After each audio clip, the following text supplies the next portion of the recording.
শ্রীমদ্ ভগবদ্গীতায় সঠিক পথ দেখিয়েছেন স্বয়ং শ্রীকৃষ্ণ। গীতা হলো ঈশ্বরের অমৃত বাণী। মহাভারতে কুরুক্ষেত্রের যুদ্ধের সময় সংশয় বেকুর অর্জুনকে গীতার বাণী শুনিয়েছিলেন শ্রীকৃষ্ণ। হাজার হাজার বছর আগে দেওয়া গীতার শিক্ষা আজও আমাদের শ্রেষ্ঠ দর্শন।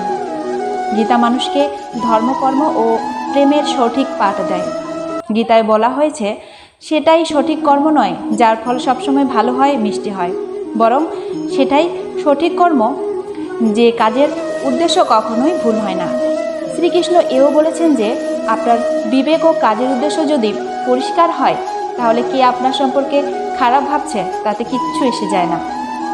আপনার কাজের মাধ্যমেই আপনি পরিচিত হবেন। গীতায় আরও বলা হয়েছে যে ভালো মানুষের সঙ্গে ভালো ব্যবহার, কিন্তু খারাপ মানুষের সঙ্গে খারাপ ব্যবহার করা কখনোই উচিত নয়।